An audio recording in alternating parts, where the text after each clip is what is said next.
Makin seru nih Banten 3 nih. Itu udah film horor. Berkumpulnya semua para ya. Para ini apa Frankenstein, Dracula.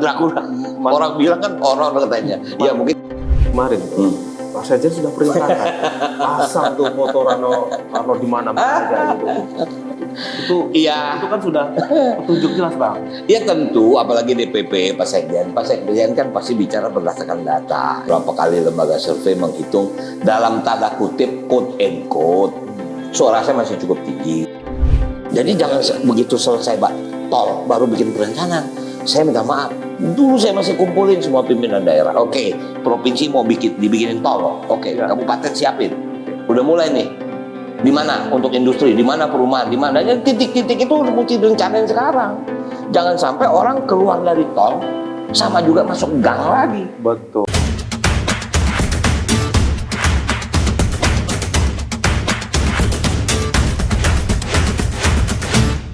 Halo Tribuners, Assalamualaikum warahmatullahi wabarakatuh.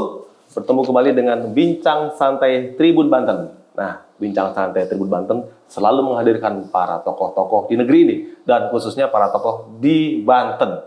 Nah, kebetulan siang ini kita lagi di rumah kreasi tempat kantor menampung aspirasinya.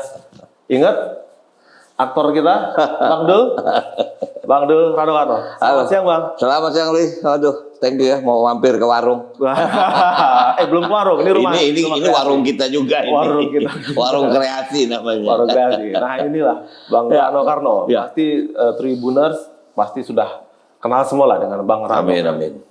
Ini penonton Tribuners mau nanya nih, Bang. Ya. Kesibukannya apa aja nih setelah? Kesibukan? Iya nih. Kesibukan utama kan sekarang memang anggota DPR. Oke, DPR RI. Anggota DPR. Komisi? Saya di Komisi 10. 10 itu pendidikan. Komisi 10 itu mitra kerja cuma 3 dan 1 lembaga. Kementerian Pendidikan Kebudayaan, kemudian Pemuda Olahraga, Pariwisata Ekonomi Kreatif, dan 1 Perpustakaan Nasional. Oke. Itu Komisi 10. Itu yang formal lah ya. Yang formal. Yang santai-santai. Nah, santai-santai aja. Jadi apa sih kegiatan yang di luar di Komisi 7 DPR ini?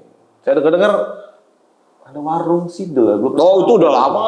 Warung lama. Sidul itu udah lama, Lis. Memang gini, sebetulnya warung Sidul itu malah dulu tahun 99. Saya pernah sempat ada di Mekah loh. Warung ya. Namanya warung loh. Memang restoran kita buka di situ. Kemudian di beberapa mall gitu kan. Cuman setelah memang pandemi pindah ke rumah. Jadi kita pakai namanya dulu warung garasi Sidul. Bukanya cuma Sabtu Minggu. Jadi kalau ente mau datang harus Sabtu Minggu. Hari biasa kita tutup. Namanya warung, orang mau makan kan kapan aja, Bang? Cuma Sabtu Minggu. Khusus kita warung khusus nih. Jadi kalau banyak yang datang dari Banten nih, dari Serang, dari Cilegon, tapi mereka udah tahu. Promo saya lewat IG aja. Setiap Jumat pasti saya keluar promo. Ingat Sabtu Minggu warung Sidul buka. Jadi buka cuma pagi loh. Buka cuma pagi. Dari setengah 8 sampai jam 1. Bisa. Siang tutup. Jadi orang bilang ini buka warung iseng ya, memang warung buat apa ya? Nah, kalau kita datangnya siang udah tutup. Kalau ketemu, emang abang ada selalu di warung? Pasti, kalau Sabtu Minggu saya pasti ada. Minimal kalaupun saya pergi di atas jam 2. Itu pasti. Tapi kalau pagi udah komit memang harus ada.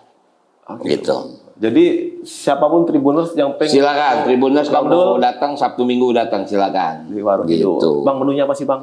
Menunya sebetulnya apa ya? Enggak juga khusus Betawi, campur-campur. Tapi yang paling terkenal memang lontong cap gome. Lontong cap gome, kemudian ada laksa, ada si soto Betawi, ada bubur ayam, ada. Ini kita mau ngomong kuliner, kan santai, Bang. Enggak, artinya dulu memang agak spesifik Betawi. Cuman karena sekarang audiens kita bukan hanya Betawi, yang paling antik tau nggak? Lucu tuh kalau bulan libur nasional, libur sekolah.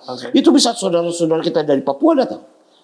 Dia datang ke Jakarta memang nggak khusus datang ke warung, tapi kalau dia datang ke Jakarta pasti dia mampir. Gitu. Dari Maluku segala macam. Wah, kalau dari Sidoarjo, Surabaya itu si Palembang, Medan, udah Aceh itu udah hari biasa suka ada yang datang tuh. Ini kalau jadi Bawaslu saya semprit ini. Kampanye duluan. Kampanye di warung. Iya. Bukan kampanye deh, Pak. Iya. Karena niatnya jualan ya, Bang ya. Iya, niat jualan. Memang dari dulu sebetulnya. Awalnya sih iseng aja sebetulnya warung tuh, tapi udah hampir 7 tahun loh. 7 tahun ya. Kita konsep warung itu memang bukan restoran karena memang kita open, kita buka lah gitu. Gitu, Jadi itu warung Sidul silakan datang. silakan Kemudian, datang. apa lagi bang? Masih bikin film? Baru kelar syuting, baru selesai syuting, ya syuting Sidul The Series, saya bikin Sidul kedua. Kedua ya. Ya sekarang ini kan boleh dibilang semua yang kerja tuh anak muda. Asisten saya sudah menjadi sutradara, gitu kan. Jadi memang semua, karena saya ingin melihat Sidul tuh dari kacamata anak milenial. Saya hanya konsep aja. Ya. Gitu loh, saya hanya konsep, saya hanya menjadi konsultan untuk director, untuk penyutradaraan, tapi semua eksekusi semua anak-anak muda. Dan insya Allah barangkali kita akan masuk season ketiga. Kapan tuh mau di-launch? Ke season kedua sudah selesai syuting, sudah editing, tinggal ditayang saja di sebuah stasiun televisi. Cuman memang pasti akan tunggu momen, apakah mungkin Natal tahun baru, tapi artinya mereka akan tayang. Dan insya Allah saya akan bikin season ketiga. Bocorannya nih. Gitu. Katanya ada bocorannya Bang Dul nikah sama si Enak. Mesti lihat, orang udah tahu kok jalan ceritanya. Jadi bukan ya, biar kan pelangi tanpa warna aja ya. Yang jadi suaminya si Modi di situ aja. Maudi, kan? betul. Kalau di yang season 3 nanti Mesti lihat, lihat ya. Soalnya orang selalu kontroversi. Kenapa milih dia? Kenapa bukan Min? Kenapa nggak kembali? Banyak amat kenapa aja sih. maknya Ya. sosoknya nanti berarti ada yang Maknya sudah nggak ada. Memang udah nggak jadi mungkin. Memang nggak mungkin. Oh iya Nggak mungkin. Kemarin malah Ahong juga udah meninggal. Ahong meninggal itu. Ya artinya, ya kita pasti akan pergi Jalan, ya. Saya bersyukur maknya mungkin hampir 20 tahun kan beliau tuh lumpuh buta. Artinya ya nggak terlalu menderita lagi lah.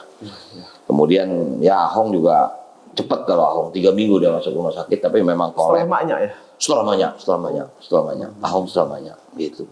Jadi nanti Bang Mandra Ya tinggal saya, Suti juga baru amputasi kaki. Dia kena diabetes, makanya hati-hati ini Tribuners nih. Jangan minum sembarangan gula, artinya mesti ya pola hidup sehat lah. Gitu. ngopi pun tanpa gula Bang ya. Saya udah mengopi tanpa gula. Oke. Jadi tambah sehat jadi. Tambah sehat, tambah. Yang pasti saya bersyukur sudah udah lama, udah mungkin 15 tahun saya berhenti ngerokok. Bang harus sehat terus. Iya, Kenapa? mudah-mudahan. Karena mau nyalek lagi kan begitu.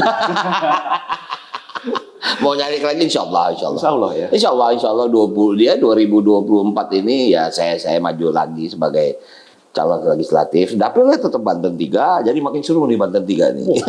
Itu dapil horor. Berkumpulnya semua para ini ya. Para ini apa Frankenstein, Dracula. Orang bilang kan horor katanya. Ya mungkin karena di sini kan ya maaf. Banyak tokoh-tokoh nasional, ada mantan gubernur, ada mantan dua lagi, kota. mantan gubernur, kan? Ada 2 mantan gubernur ya. WH apa? Kemudian juga calon ya. gubernur juga ada. Iya, tokoh politik ada. Kemudian bahkan ketua partai politik turun juga. Pemilik TV. Jadi nggak memang- boleh. Nanti Sidul nggak boleh di sana gimana tuh Bang? Kan Malah dia minta sih dulu. jadi nggak masalah ya. Nggak masalah. Meskipun dapilnya Iya. sama. Betul. partner dalam. Betul. Tapi ya artinya kan gini, waktu kita mendaftar kan kita juga nggak tahu siapa aja. Ya begitu kalau keluar dari CS wah kaget juga kita. Waduh, rame saya bilang nih. Tapi insya Allah ya setiap kita ini udah punya ya dalam tanda kutip ya udah punya pemilih lah, gitu. Oke. Menurut saya seperti itu, gitu. Ini ngomong-ngomong Abang ini kan lebih terkenal sebagai aktor dan kemudian nyaman di politik juga gitu. Kok bisa Bang? Ya kalau ditanya pertanyaannya bisa itu pertanyaan Anda Nyaman mesti, gitu. Kok nyaman terus kenapa gitu? saya menjadi Rano Karno SIP? Saya SIP loh. Saya sarjana ilmu politik loh. Politik. Iya, umur saya 50 saya kuliah lagi loh. Itu Waktu SIP. itu saya masih jadi wakil gubernur. Oke, SIP berarti umur 50. Umur 50 saya gelar sarjana. Makanya waktu saya lulus di wisuda, anak saya ketawa oleh saya. Wah, papa udah tua baru pakai toga. Nggak, artinya ya itu yang menarik ya. Saya juga bingung kenapa saya bisa ke politik gitu kan. Tapi artinya memang wacana politik tuh saya mulai sebetulnya pada tahun 2007. Iya. Itu waktu itu malah mulai pilkada DKI. Ya pas belum Abang rencana mau adu sama Pocket. Bener. Yang menarik dulu yang nemuin saya tuh sebetulnya almarhum Gus Solah. Oh. Saya diundang Gus sama Solah, ya. Gus Solah Wahid, Gus Ya, Abah, adiknya Gus Dur. adik Gus Dur. Saya diundang ke rumah beliau kan. Jadi waktu itu beliau presentasi sebuah lembaga survei internasional. Oke. Namanya Vanzuk gitu kan. Dia bilang, Mas, kamu nih rating kamu sebagai gubernur DKI tinggi bener. Saya bilang apa ukurannya? Aku belum jadi anggota partai itu waktu itu, masih simpatisan lah. Ya kamu harus jadi gubernur DKI. Wah dalam arti kata kenapa konteksnya? Ini perjalanan politik sebetulnya. Tapi artinya Yud, setelah aku jadi wakil bupati tahun 2008, kemudian aku jadi wakil gubernur dan jadi gubernur. Dunia seni saya tinggal loh. Berarti saya fokus. Fokus di situ 10 tahun loh saya tinggal. Walaupun kesenian tidak saya tinggalkan. Artinya saya tidak terjun lagi sebagai sutradara segala, tapi saya sebagai penulis. Yang setiap hari saya lakukan, saya menulis. Dimanapun saya nulis. Walaupun yang saya tulis bukan film. Maaf, saya berkunjung ke Baduy, saya tulis. Saya berkunjung ke Lebak, lihat Sebak, saya tulis. Saya datang ke Sereng Tahun, saya tulis. Gitu. Waduh, kalah nih wartawan-wartawan. Enggak, artinya saya suka menulis gitu kan. Tiba-tiba begitu selesai baru saya bisa ngerangkai. Oh, ternyata tulisan saya bisa menjadi karya tulis gitu loh. Jadi artinya dunia film saya tinggal selama 10 tahun, saya jadi wakil bupati dan sempat jadi gubernur. 10 tahun saya tinggal. Nah, saya kembali lagi kan setelah 2017 saya tidak kembali jadi gubernur. Saya kembali lagi ke habitat saya, apa ya istilahnya, bikin sidul lagi, main lagi gitu loh. Lebih produktif gitu. Ternyata di DPR lebih produktif ya. Di DPR lebih produktif. Dua-duanya jalan ya. Betul, karena jujur aja sebetulnya bukan waktu terbuang loh, tapi istilah DPR tuh setiap Kamis, Jumat, Sabtu udah nggak ada kegiatan. Oke. Gitu. Nah disitulah saya ngisi. Makanya kenapa saya buka warung Sabtu Minggu? Ya karena nggak ada kegiatan lagi. Menampung aspirasi sekalian ya. Kampanye sekaligus. Nggak kampanye sih. Perkenalan. Menampung aspirasi. Gitu. Betul. Menjadi unik memang. Warung saya ini unik. Pertama kali yang saya dapat adalah apa ya, treatment untuk cerita sidul selanjutnya seperti apa. Itu semua pengunjung warung saya itu penonton sidul. Jadi ada pro Jenab, ada pro Sarah. Jadi kadang-kadang mereka berantem timpuk-timpukan tisu. Yang satu bela Sarah, yang satu bela Jenab. Wah, saya tinggal ngerekam aja. Oke, ente maunya apa cerita? Jenab mesti begini, Sidul, Sarah gimana? Seru ya. Kadang-kadang inspirasi dapat dari mereka juga nih kadang. Dapat dari situ, jujur. Enak banget. Ya. Jujur dapat dari situ. Pak warung pada beli inspirasi pula. Benar. Terus kemudian sambil menyampaikan program-program pemerintah DPR Betul, ya itulah mereka juga tanya, Bang, apa sih Komisi 10 gitu kan? Ya saya bicara lah, itu kewajiban kita untuk sosialisasi. Gitu. Kalau sama-sama politik, ya. Wakil bupati pernah, wakil gubernur pernah, dibandingkan dengan di legislatif. Beda, Pak. Kalau legislatif ini kan, ya namanya kalau gubernur itu kan eksekutif, ya kan. Kalau DPR lebih ke legislatif, ya artinya sangat beda. Kalau ditanya berat mana, sebetulnya berat gubernur. Karena dia menghadapi objek langsung kan, dia menentukan kebijakan, eksekutor. Tapi kalau di DPR kan kita lebih kepada konsep general, undang-undang segala macam. Artinya sebetulnya jauh lebih berat tugas sebagai gubernur. Gitu. Jadi jangan dianggap gubernur itu bisa menjadi, artinya apa? Konsekuensinya bayangin. Saya minta maaf ya. Dunia film saya tinggal. Sementara dunia film itu memberikan saya sangat besar. Apa orang tanya, Bang, mana yang sih lebih gede? Gaji gubernur atau gaji bintang film? Bukan itu ukurannya. Bukan itu ukurannya. Jujur kalau sebagai gubernur waktu itu saya merasa puas gitu. Bisa mengabdikan dan kita punya kebijakan yang bisa. Tapi kan tentu saja perjalanan gubernur itu kan dibatasi waktu. Dalam waktu visi misi RPJMD 5 tahun pertama apa. Sementara kan pembangunan ini nggak bisa selesai dalam waktu 5 tahun. Pasti, apalagi ya maaf provinsi kita dikatakan bukan provinsi lama, tapi boleh dibilang provinsi baru. Provinsi baru juga pemekaran tahun 2000. Udah 23 tahun. Udah baru 23 tahun kan. Sementara infrastrukturnya maaf, kod belum siap. Gini loh. Banten pelemparan ibu kota belum siap. Banten tuh satu-satunya provinsi yang punya poldanya 2. Polda Jaya, Polda Metro sama Polda Banten. Pangdamnya juga 2. Pangdam Siliwangi, Pangdam Jaya. Jadi kadang-kadang kita mau koordinasi kemana gitu kan. Ini juga menjadi bagian dilema bagi kita untuk fokus bagaimana ini. Jadi itu yang kemarin waktu saya lihat kayaknya agak alpa kita membenahi itu. Baru kan belakangan Polda kita kan Banten ditingkatkan. Dulu kelasnya B, sekarang kelas A. Gitu loh. Jadi ini caleg di Dapil 3 Tangerang Raya. Tangerang Raya. lompatan kayaknya untuk maju Banten satu lagi. Begitu kan? Walau alam ya, artinya ya kita ini kan kita selalu bekerjakan berdasarkan penugasan. Artinya kita siap memang kalau apabila memang ditugaskan, kita mesti siap. Nggak ada kata untuk tidak siap. Ya. Tapi sekarang ini tentu semua kita ini fokusnya pasti pileg. Fokus itu dulu ya. Itu dulu karena ya maaf, pileg kita drop. Jangan maju di gubernur deh. Ya kita bisa ngukur di sini. Gitu loh. Makanya jangan sampai kita, ya artinya apalagi sekarang tadi Anda bilang, wah ini kan dapil horor nih kan. Jadi ini kuncinya pileg nih. Kuncinya pileg. Kalau pileg suara kita biasa saja, jangan bermimpi untuk maju di pilgub. Itu tes kisul. Gitu, menurut saya ya. Iya. Gitu. Kalau pileg di sebelumnya dapat suara berapa sih? Saya Banten tertinggi. Banten tuh. Saya suara Berarti tertinggi Banten. lolos BPP dong? Oh iya. Wis. Saya malah nomor 3 nasional. Nomor satunya. Nomor 1 Mbak Puan. Mbak Puan 600.000. Oke. Nomor 2 Pak Cornelis dari Kalimantan Barat. Oke. Aku nomor 3 untuk Banten. Kemarin dapat 207, kira-kira 274.000 lah suara. Oh. Itu sudah tertinggi gitu di Provinsi Banten. Jadi mau nomor berapapun jadilah ya. Jadilah, alhamdulillah jadi. Malah kemarin saya bawa 3 suara, 3 kursi, gitu. Dapil ini, Dan Banten 3 ini. Jadi bisa mengerek yang Bisa mengerek, betul. Selama ini kan Banten 3 ini cuma 1, 2. Kemarin kita dapat 3. Alhamdulillah. Jadi baru kedua ini di Banten 3 nih. Apanya? Maju caleg. Oh iya, ini istilah periode kedua. Iya, Gitu. kedua tuh. Targetnya berapa ratus ribu, Bang? Kalau berapa ratus ribu kita berusaha untuk mempertahankan apa yang kita dapat. Oke. Tapi walaupun kita juga harus hitung realistis. Ini yang turun kan jagoan semua nih. Pasti akan ada penurunan. Periode sebelumnya juga jagoan juga, Bang. Ya nggak tahu lah. Tapi artinya kan sekarang kita juga menganalisa segala macam. Ya kita juga udah survei segala macam. Pasti akan ada penurunan. Walaupun kita akan semaksimal mungkin ya kita akan mempertahankan. Itu aja sebetulnya targetnya. Oke. Bang, programnya apa sih di Banten 3 ini? Program. Kok Abang bisa setenar itu? Aduh. Dan kemudian mau diadapt lagi di sekarang ini? Oke, artinya tentu kalau namanya program kan kita nggak keluar daripada kemitraan.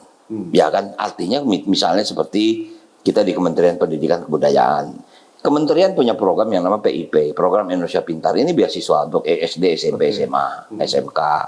Kemudian ada juga KIP, Kartu Indonesia Pintar itu untuk mahasiswa. Nah ini program inilah yang kita sosialisasikan dan inilah menjadi hak aspirasi saya sebagai anggota DPR mendistribusikan program ini sebetulnya. Jadi bukan berarti setiap anggota punya program masing-masing. No, program kita adalah program pemerintah pusat. Yang kita deliverikan kepada masyarakat. Sebenarnya mendelivery aja ya, sudah ada programnya, kadang tersampaikan ya. Harus itu, makanya kita harus verifikasi, validasi segala macam. Karena program nyusun juga legislator kan sebenarnya. Iya, benar. Dan ini adalah hak aspirasi kita. Karena program ini kan sudah ada di reguler. Misalnya beasiswa ada yang langsung ke sekolah. Tapi karena kita sebagai anggota DPR, kita punya hak aspirasi. Gitu loh. Dan ini bukan hanya saya, seluruh anggota DPR punya hak aspirasi. Iya. Gitu. Jadi bukan program ngada-ngada, nggak mungkin program ngada-ngada. Ya misal kayak PIP udah jelas, itu beasiswa untuk sekolah. KIP juga begitu. Dulu ada untuk bantuan PAUD, cuman sekarang udah dihilangkan. Kemudian ada TIK, itu teknologi pembagian laptop segala macam gitu. Gitu. Nah, Bang, Rakerda PDI di Banten kemarin itu. Mas Ejen sudah perintahkan pasang tuh foto Rano di mana-mana aja gitu. Itu kan sudah petunjuk jelas, Bang. Ya tentu, apalagi DPP Pak Sekjen kan pasti bicara berdasarkan data. Ya kita punya survei, ya kan. Mungkin beliau juga tahu beberapa kali lembaga survei menghitung dalam tanda kutip quote and quote. Suara saya masih cukup tinggi. Tertinggi, Bang. Cukup tinggi. Nggak tahu lah. Artinya kan saya belum dalam tanda kutip, saya belum membelah wilayah lain. Oke. Ya kan, walaupun sebetulnya bukan menjadi angkuh. Kalau mau jadi gubernur Banten, cukup kuasai Tangerang Raya. Karena hampir 60% ada di sini. Gitu loh suaranya. Tapi bukan berarti wilayah lain tidak. Cuman artinya sampai hari ini saya tidak membelah wilayah lain karena memang dapil saya di Tangerang Raya kan. Saya tidak ke Kabupaten Serang, saya tidak ke Cilegon, saya tidak ke Pandeglang. Walaupun komunitas bukan apa, teman-teman relawan masih ada di sana, tetap ya kita masih punya potensi lah gitu. Kayak ya tetap saya masih dekat dengan keluarga Baduy, ya kadang-kadang mereka juga kayak kemarin saya diundang Abah Usep yang di Sereng Tahun gitu lah. Artinya masih saya masih menjaga komunikasi lah, gitu. Emang Banten masih butuh yang pernah menangani langsung, yang pernah tahu kondisi. Aduh, sebetulnya momennya, cuman kemarin kan memang pandemi bikin kita juga berhenti semua. Artinya bukan apa Yus, coba. Pada waktu saya jadi gubernur, Presiden memberikan hadiah luar biasa kepada Banten. 14 proyek nasional. Oh, iya. Termasuk tol Serang Palembang. Okay. Itu hadiah yang luar biasa. Oh, iya. Saya ingin mengklaim, itu adalah permintaan saya. Karena pada waktu itu Pak Presiden tanya, apa yang dibutuhkan? Pak, kita punya kawasan ekonomi khusus, Tanjung Lesung. Tapi untuk menjangkau sana, kita nggak punya infrastruktur yang menarik untuk investasi. Kemudian kita punya infrastruktur Banten ini boleh dikatakan infrastruktur lama semua, zaman Dendels barangkali. Sehingga kita ini di Banten cuma 2 kabupaten yang memang mungkin terbelakang, yaitu Pandeglang, Lebak. Karena apa? Infrastrukturnya belum menunjang, belum. Ya betul. Jadi sangat diperlukan tol. Diberikanlah tol itu Serang Palembang. Tahun berapa Bang Sultan? Wah, itu tahun 2014. Sayang ya, baru separuh sekarang. Iya, separuh deh. tapi udah itu masih terus berjalan gitu kan. Artinya kayak kemarin saya jujur ya, biasanya saya dari Serang ke Rangkas mungkin bisa 2,5 jam. Sekarang saya dari tol Cikupa, pintu tol sampai ke Serang cuma 50 menit.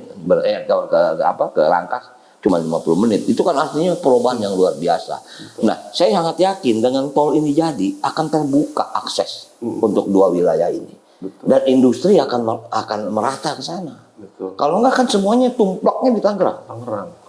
Kasihan yang warga. Sehingga bebannya kayak kemarin jadi nggak aneh kalau kemarin Tangerang Selatan itu polusi tertinggi misalnya. Ya karena jumlah kendaraan di sini luar biasa. Iya. Sementara jalan tidak juga terlalu banyak gitu. Jadi artinya dengan 14 proyek nasional, kalau kemarin nggak pandemi, harusnya APBD Provinsi Banten bisa lebih meningkat. Menurut saya, gitu. Karena industri banyak banget. Benar. Ya, apalagi kemarin Presiden baru saja meresmikan Lotte, Chemical. Itu zaman saya masih reklamasi. Sekarang udah mulai pembangunannya. Itu investasi 60 triliun. Artinya kalau itu jadi, harusnya ekonomi Provinsi Banten lebih meningkat cepat. Gitu. Makanya tadi tuh bener Bang, usulannya di tol ke arah Lebak Pandeglang. Karena orang Lebak karena itu kadang-kadang ngeluh, ini sentuhan dari pusat, jangan pusat, provinsi aja kurang ke kita. Seperti itu keluhan-keluhannya. Iya, itulah makanya pada waktu itu saya minta maaf ya, nggak haruslah kita mempersalahkan siapa lah. Kalau kita nggak menjalin hubungan ke pusat, sulit bagi Banten. Kita nggak mungkin mengejar, maaf lah, APBD misalnya. Makanya waktu ya saya minta maaf, saya tidak ingin mendeklar, tapi pada waktu saya jadi gubernur, saya banyak memberikan bantuan cukup besar kepada kabupaten kota. Besar. Lebak hampir puluhan miliar, kemudian Pandeglang segala macam. Karena apa? Mereka nggak bisa mengejar dari PAD-nya apa, gitu. Bagaimana bisa bikin jalan kalau nggak ada anggaran, gitu kan? Bagaimana mau bangun sekolah sementara wewenangnya ada di sana? Itulah makanya ya salah satu faktor. Kenapa misalnya pemerintah pusat misalnya mengambil alih pembangunan infrastruktur di Lampung? Ya kan Presiden datang sengaja dia lewat jalan hancur. Tapi jangan nunggu viral dulu loh. Jangan. Artinya seperti itu loh. Betul, Banten punya potensi berkembang jauh lebih cepat sebetulnya. Kalau memang desain ini sudah harus integrated. Batang, Jawa Tengah itu perencanaan 20 tahun loh. Jadi jangan begitu selesai tol baru bikin perencanaan. Saya minta maaf. Dulu saya masih kumpulin semua pimpinan daerah. Oke, provinsi mau dibikinin tol loh. Oke, kabupaten siapin. Udah mulai nih. Di mana untuk industri, di mana perumahan, di mana. Jadi titik-titik itu mesti direncanain sekarang. Jangan sampai orang keluar dari tol sama juga masuk gang lagi. Betul, itu yang terjadi. Nggak mungkin bisa developing berkelanjutan kalau kayak begini gitu. Kalau itu ngomong soal infrastruktur, kalau ngomong soal indeks pembangunan manusia, 2 wilayah tadi kan sama. Iya, tertinggi. Itu realita yang nggak bisa kita pungkiri. Tapi memang perekonomian di sana tidak merata. Itu ya. Di sana kekuatannya pertanian loh, tapi pertanian yang spesifik. Saya yakin kalau misal wilayah sana ditempatkan misal penggemukan sapi misalnya. Daripada dia ual-ualan di kota Tangerang, lebih bagus di sana. Lahan masih luas. Kambing hitam mahal kalau susu. Ya, artinya Kabupaten Tangerang, Kabupaten Pandeglang dan Lebak punya potensi yang tidak dimiliki oleh kabupaten lain. Tapi memang jangan paksain jadi industri kimia. Ya. Kalau kimia harus ada intake-nya harus laut. Iya, laut. Nggak mungkin gitu loh. Oke.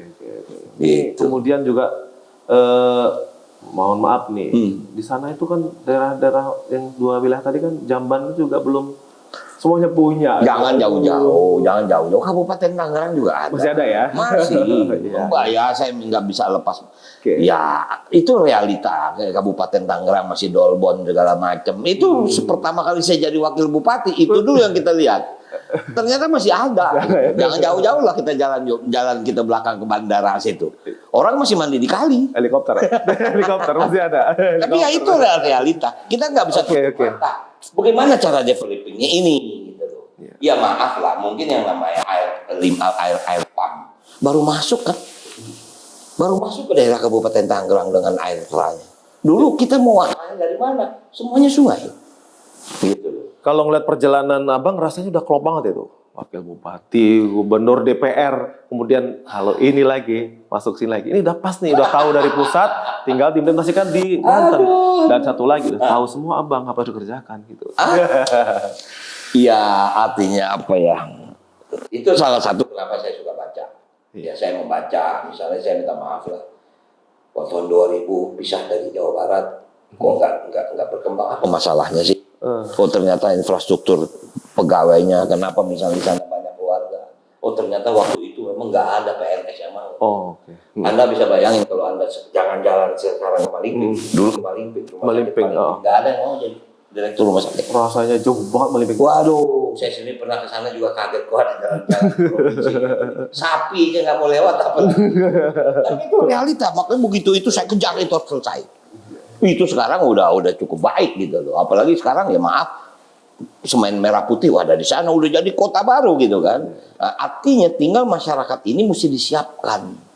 Kalau kita nggak masuk dengan industri, nggak akan mungkin perekonomian bergerak. Tapi industri yang seperti apa? Ini harus kuat pimpinan daerah. Nggak bisa provinsi mempunyai kebijakan. Karena setiap kabupaten kota punya pimpinan daerah masing-masing. Gitu. Rasanya udah lengkap banget tuh Tribuners tahu semua program ini. Itu program semua tadi tuh. Iya, sebetulnya bukan apa ya, Yus, barangkali begini. Waktu aku diminta atau diperintah atau ya mendapat arahan dari ibu untuk menjadi anggota DPR, aku minta khusus ada 2 poin yang aku minta. Pertama, aku minta dapilnya Banten. Oh. Maaf, aku tinggal di Jakarta. Iya. Dalam tanda kutip mungkin sebagai sidul, jauh lebih gampang aku menjualkan diri di DKI daripada di Banten. Maaf, iya, betul. dalam arti kata positif. Tapi kenapa aku minta di Banten? Aku merasa, Bu, kayaknya tugasku belum selesai di sini. Oh, oke. Kayaknya ada beberapa yang mesti bisa aku iniin, misalnya seperti itu. Kemudian ya udah, alhamdulillah aku dikasih kesempatan di Banten 2 ini kan. Kemudian begitu saya jadi anggota DPR, aku minta di Komisi 10. Oh, okay. Kenapa? Ini aku anggap ini urut aku. Pendidikan, kebudayaan, pariwisata, ekonomi kreatif, pemuda olahraga, ini urut aku. Walaupun kita bisa di mana saja, cuman artinya waktu itu saya bicara sama ibu dan ibu akhirnya mensupport. Saya tetap saya dapil di Banten dan saya ada di Komisi 10. Karena satu, dunia pendidikan di Banten, maaf, ada tapi nggak rata. Iya. Semua ngumpulkan Tangerang. Kamu lu bisa hitung rumah sakit di Tangerang ini lebih banyak daripada rumah sakit tempat lain. Kayaknya nanti perlu, Bu, ada satu permintaan saya lagi gitu. Apa tuh? Gitu. Saya balik ke Banten sana. Langsung saya kasih permintaanmu. Tapi ngomong-ngomong, kalau nanti jadi ke sana gitu ya, pendampingnya itu lebih prefer ke laki-laki atau perempuan? Udah mulai mancing nih. Kalau laki-laki rasanya pernah pengalaman tuh. Dengan perempuan sukses. Yang pasti kita harus berkolaborasi. Ya, dalam pengertian secara partai pun kita kan nggak bisa maju sendiri. Iya. Artinya kita harus bekerja sama. Bekerja sama dengan siapa itu kebijakan. Ya kan kita nggak tahu siapa yang dari kita pun siapa, lepas apakah saya atau bukan, dari mereka juga siapa, tinggal kita duduk. Oke, kita berkompromi nggak? Nggak bisa, politik itu kompromi. Nggak bisa. Kita nggak lihat gender, mau laki mau perempuan, semua sama. Gitu. Tapi memang ada challenge yang berat juga di sana Bang, karena ada dinasti-dinasti yang sudah cukup mengakar di wilayah sana itu harus didobrak dengan kekuatan baru. Ya kembali sebetulnya minta ya saya tidak mengatakan dinasti itu salah ya. Ya. Tapi mungkin penetrasi kita terhadap dinasti. Misal gini. Saya bintang film. Kenapa saya bintang film? Karena bapak saya bintang film. Ya. Pasti saya mau jadi kayak bapak saya loh. Dan saya dikasih skill untuk itu. Tinggal itu. Bapak kita politikus, pasti setiap anak mau jadi kayak bapaknya. Cuman dikasih nggak skill kita tentang itu. Iya. Kalau hanya sekedar lo jadi, akhirnya masyarakat yang tidak menikmati itu. Kembali lagi kepada nih. Kalau memang kita sanggup lakukan, kalau tidak jangan ngapain. Iya. Hampir rata-rata kita lihatlah. Anaknya dokter, pasti bapaknya dokter. Anaknya pengacara, pasti bapaknya pengacara. Karena kan dia pasti punya tolok ukur. Iya. Punya impian, punya dream. Makanya kan istilahnya buah nggak jatuh dari pohonnya kan pasti itu kan. Itu sebetulnya soko guru dari dinasti. Cuman kembali sanggup atau tidak kita menjalankan itu hanya tinggal. Bagus sebenarnya ya, tinggal dilaksanakan. Betul. Ya. Gitu. Kira-kira mimpi besarnya apa nanti untuk Banten nanti? Mimpi besarnya. Kan udah tuh jalan ke arah apa namanya? Banten tuh sebetulnya Pak buat saya ibarat permadani. Ya, saya minta maaf ya. Kalau memang mau developing, kalau memang mau membangun, jauh lebih enak membangun Banten daripada bangun Jakarta. Jakarta udah jadi. Udah jadi ya. Jakarta itu tinggal memetik. Tapi kalau developing, Banten ini buat saya permadani. Apalagi permadani ini urat nadinya sudah dibuka oleh pemerintah pusat. Tinggal kita desain urat kecilnya mau kemana. Ya. Kalau kita lihat misal perencanaan Maja itu udah 30 tahun yang lalu. Iya, Maja. Sudah revitalisasi kereta api. Dulu Rangkas Bitung stasiunnya kayak apa? Aduh Bang, Mbak naik kereta dulu. Sekarang sudah luar biasa. Iya kan? Industrinya tinggal kita bagi. Sampai terakhir, maaf. Saya berani bicara ini. Saya kembali waktu di zaman saya masih jadi gubernur Banten dan Pak Jokowi berapa kali datang ke Banten. Ya. Pak, Banten ini sangat memerlukan pelabuhan. Bojonegoro. Tahun 2003 Ibu telah melakukan groundbreaking di sini. Cuman sayang waktu itu fokusnya masih di Patimban. Sehingga Bojonegoro ini terlupakan. Iya, agak terlupakan ya. Saya bilang Pak, 72% industri Banten setiap hari dikirim ke Tanjung Priok. Iya. Inilah yang bikin jalan tol macet. Ongkosnya jadi tinggi. Ongkos jadi tinggi. Nah kalau memang Banten punya, terbagi Pak. Ya. Mobil nggak usah di Tanjung Priok, sapi nggak usah Tanjung Priok. Iya. Diturunin, sapi mau berhenti di Banten. Makanya saya bilang, wilayah utara bikin itu khusus peternakan. Lahan luas, iya kan, sumber ada. Salah satu saya bicara waktu itu. Iya, betul. Sampai tol, makanya saya bilang 14 proyek nasional. Iya saya minta maaf, Balaraja Serpong itu siapa? Zaman saya itu. Balaraja Serpong ya. Kunciran zaman saya. Betul. Bandara Soekarno-Hatta. Iya. Artinya apa? Saya kejar waktu itu. Infrastrukturnya itu ya. Infrastrukturnya. Kalau sudah ada dalam perencanaan nasional, tinggal kita nge-push gitu loh. Tapi ada juga yang diambil orang Jakarta Bang. Apa tuh? Itu Raffi Ahmad. Rans Cilegon, bolanya Bang. Ya itu kan bercanda Bang. Dan terus dibawa balik ke Cilegon lagi Bang. Oke, gimana Tribuners? Ini ngobrol-ngobrol yang cukup santai dan luar biasa. Ini sebelum kita mengakhiri ngobrol-ngobrol santai ini, saya pengen Abang berikan apa ya istilahnya pesan-pesan buat para Tribuners, penonton kita kan sebagian besar milenial nih Bang. Ya tentu sekarang ini generasi Z atau generasi milenial ini adalah penentu. Decision bangsa ini adalah semua. Kita ini kan cuma supporting saja. Saya hanya ingin segera aktif kita mengikuti. Apapun medianya, mau pileg, mau pilpres. Artinya kalau kita aktif, kita bisa menentukan apa yang kita mau. Semua pilihan ada di Anda. Ya kita hanya menyediakan makanan yang memang harus dimakan dan silahkan pilih. Mau gado-gado pakai sambal 2, mau cabai, tapi semua sama gado-gado. Artinya mari kita aktif. Aktif bukan hanya dalam politik, itu juga aktif dalam Kreativitas, ya betul. Karena sekarang momennya sangat luar biasa. Iya. Waduh, BUMN sekarang harus berkembang, kemudian dunia UMKM juga sedang berkembang. Harus kita aktif dan mengikuti semua tren. Jangan hanya kita menjadi follower, menjadi pengikut. Itu aja sebetulnya. Oke lah, Tribuners, inilah pesan yang disampaikan oleh abang kita, Bang Rano Karno. Beliau menjadi inspirasi kita semua. Amin. Politisi bagus, sebagai aktor bagus, sutradara, bahkan sekarang masih jadi penulis. Dan terakhir, kelima, kalau mau ketemu langsung ke warung Sido. Sido. Tiap Sabtu Minggu bukanya, pagi loh. Pagi ya. Setengah 8 sampai jam 1 siang. Oke, Tribuners, bincang-bincang santai kita dengan Bang Rano Karno Sido. Terima kasih Bang atas terima kasih. Yo.